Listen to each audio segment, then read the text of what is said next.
Hi, my name is Bill. Welcome back to another episode of the NCAA Football 2007 series. As you can see, I'm focusing on one of the key games from last week because Colorado was the number 5 team in the nation last week, and they finally ended the curse of the number 5 teams always seeming to lose the past few weeks. So now they're number 4 in the nation, while Texas is now number 9, when Texas was originally the number 4 team in the nation. And now we are going to go ahead and look at the Bcs Polls for the week.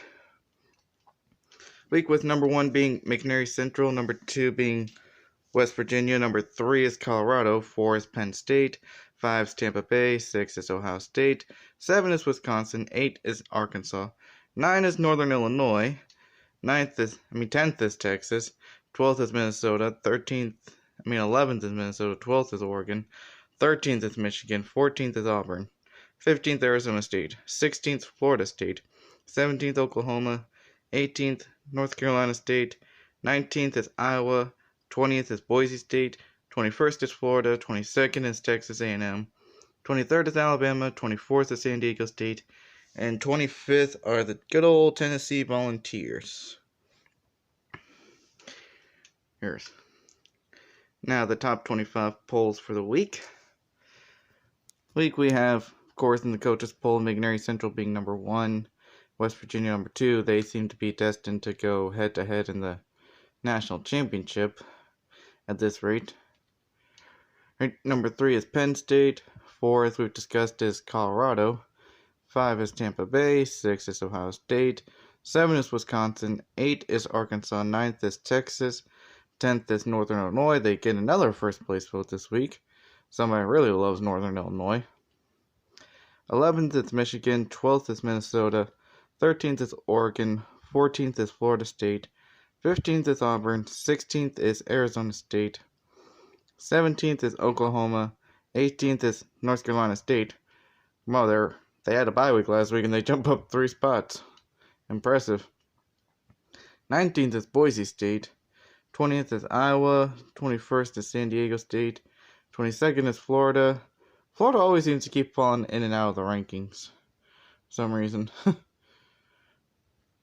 23 is Texas A&M, 24th is Alabama, and 25th is USC.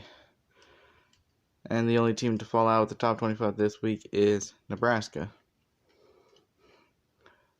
With the media, number 1 is McNairy Central, number 2 is West Virginia, 3 is Colorado, 4 is Penn State, 5 is Tampa Bay, 6 is Wisconsin, 7 is Ohio State, 8th is Texas, 9th is Northern Illinois, 10th is Arkansas, 11th Oregon, 12th Arizona State, 13th Michigan, 14th Minnesota, 15th Auburn, 16th Florida State, 17th Oklahoma, wow, that's a mess up right there. 18th is North Carolina State, 19th is Boise State, 20th is Iowa, Florida's 21st, Mickey is 22nd, Texas A&M is 23rd, 24th is Tennessee, and 25th is Louisiana Tech. And now it's time for the bottom 10 teams of the week, and we've got our usual 1-2 combo at the top that's been there for the past few weeks, starting with San Jose State. Still winless of the year. They scored only 14 points the last game against Louisiana Tech. Their middle linebacker's out for a couple more weeks, although I'm hoping they can eventually get a win this year. And at number 2, we have Boston College, still proving why they didn't deserve that bowl game last year, because they already have the same number of losses they had last year heading into the bowl game. So if they want to try to see if they could repeat making a bowl appearance, they need to win out, although I don't see that happening. But hey, crazier things have happened in the real world of college football. So yeah. At number 3, we have Purdue, 1-8 right now, with an 0-5 conference record. Just took a beating to Wisconsin, and they're about to receive another beating from Ohio State. Yeah, they haven't been doing all that well this year. Hopefully next season they can be able to bounce back and make it into a bowl game. I have hopes for them because I've got Drew Brees as their head coach. In number 4, we have Kansas. They just took a beating to Iowa State. Now they're going against Colorado next. And their leading rusher is out for the rest of the year. So that's going to make it difficult. Hope for them for the next few games. Hopefully they can win a couple more games, maybe get a couple better recruits, and hopefully be able to become a dominating force in the Big 12 North next year. You never know. At number 5, we got Idaho, who's the first team here with a win against a conference opponent. Granted, it was not New Mexico State. I believe it was Nevada they beat. They are averaging less than 4,000 people per week in their stadium, when their stadium can only hold 16,000. They're not in a big conference anyway, but still, They've got a chance to potentially turn things around in the future. Hopefully get some better recruits, turn things around. I have faith in those guys. At number 6, we have Nevada, who just took a little bit of a beating to Boise State last week, going against one of the best passing teams in the nation, Hawaii. Yeah, think that Nevada could be a team that turn things around next year, because I think last season they were at least average. This year, not so much, but I feel like they could easily turn things around next year and make it back to a bowl game. At number 7, I have Louisiana Lafayette. They're 2-6, 0-3 in conference play, but they're a good team, and plus they just took a big loss to Middle Tennessee State, who was in here for a long time. But when you lose to a team that was originally regularly featured in this part of the series, you gotta end up replacing them, in my opinion. Hopefully they can be able to eventually bounce back and continue on. At number 8, we have Rutgers, who are in the Big East and lost a close one to Connecticut. And sorry about that, my arm's a bit itchy right now. But yeah, they lost a close one to Connecticut, and Connecticut was another one of those early teams in here. And with how dominant West Virginia is in this game, in this conference, it's going to be tough for them to turn it around. But it's going to be interesting to see how they will be doing in the future. At number 9, we have Texas Tech, who's got 1 win in conference, and going against number 5 Tampa Bay. Although last year they almost ended Tampa Bay's run for the Big 12 championship last year. I'll get more to that later on in this episode. But they have a good team to be able to string some wins. It's just that they're not in the best of conferences to try to do that. The Big 12 can be a tough conference, so it's going to be tough for them. And at number 10, I put Army.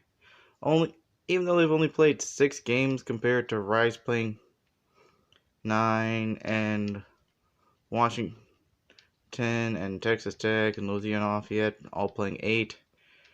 They still only have just 1 win of the year, and they just lost 42-14 to Alabama. Granted, Alabama's Alabama, so but still, with their next opponent being Arizona, they gotta find something that will work for them.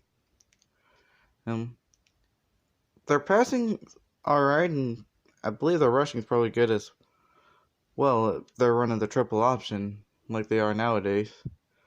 But yeah, that they should be able to be a good team to turn around.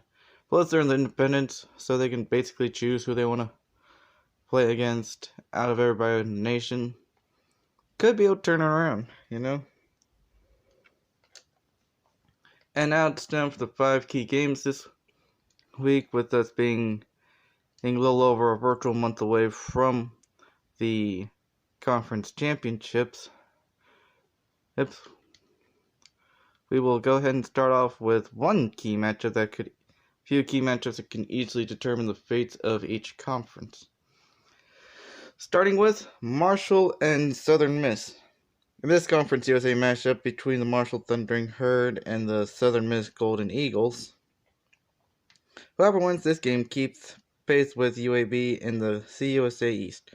Both teams are entering with 3-game losing streaks, which one of them's got to give this game, but I think Marshall will have the better chance of ending it here this week.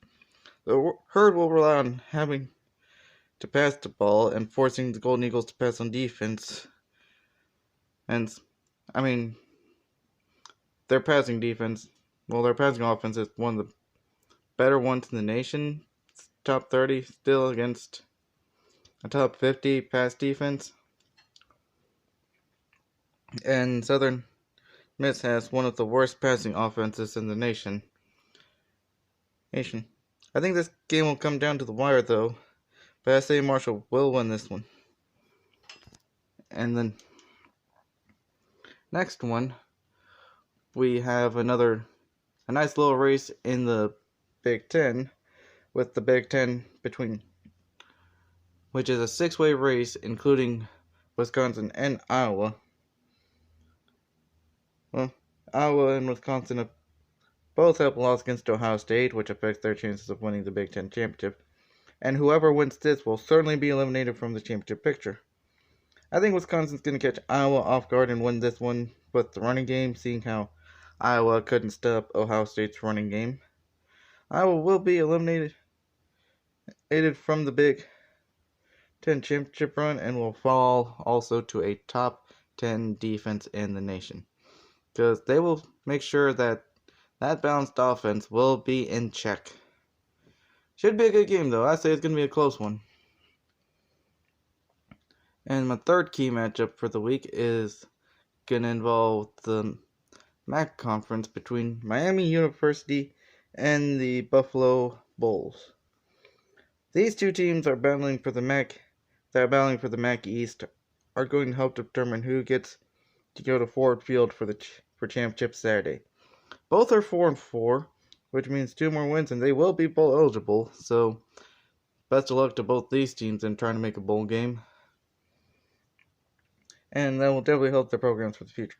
I do think Buffalo will win, because even though they are average, that averageness is going to help them out a bit, because Miami University, they're not going to have the best defense to stop them.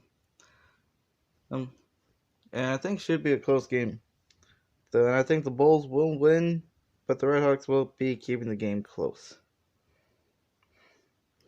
And my last 2 key games will involve the Big 12 South, starting with Oklahoma and Texas A&M.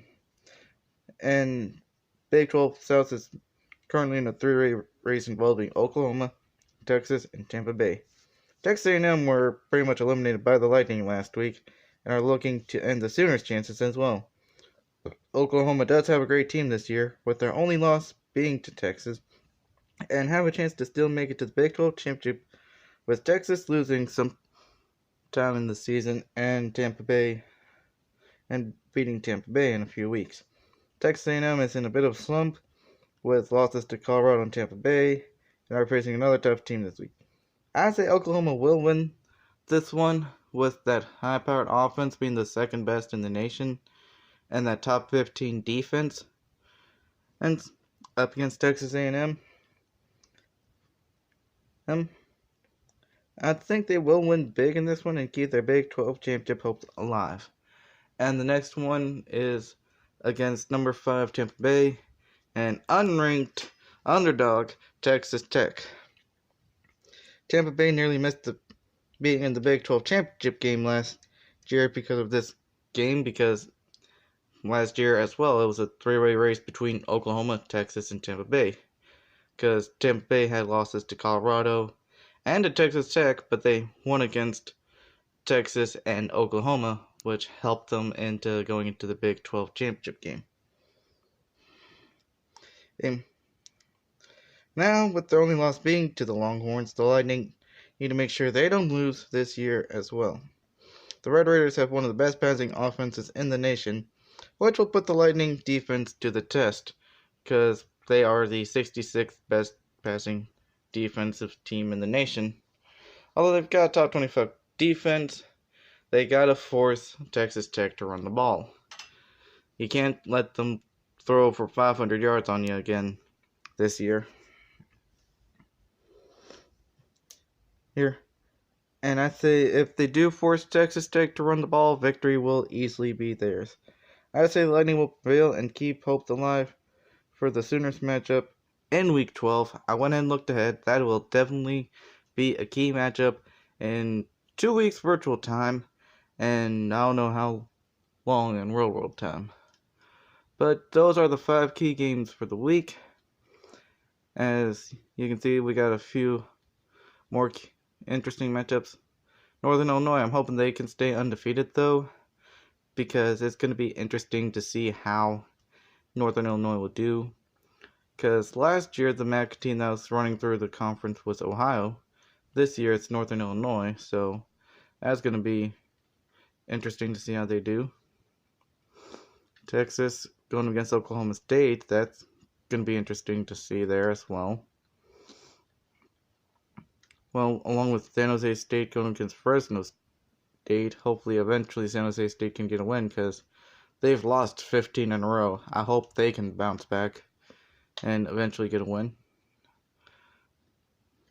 And we got a couple of one-loss teams going against one-win teams on the road, and hopefully those won't be trap games, and mess up plans even more. But anyway, that's going to be it for this episode, and I will see you all next time.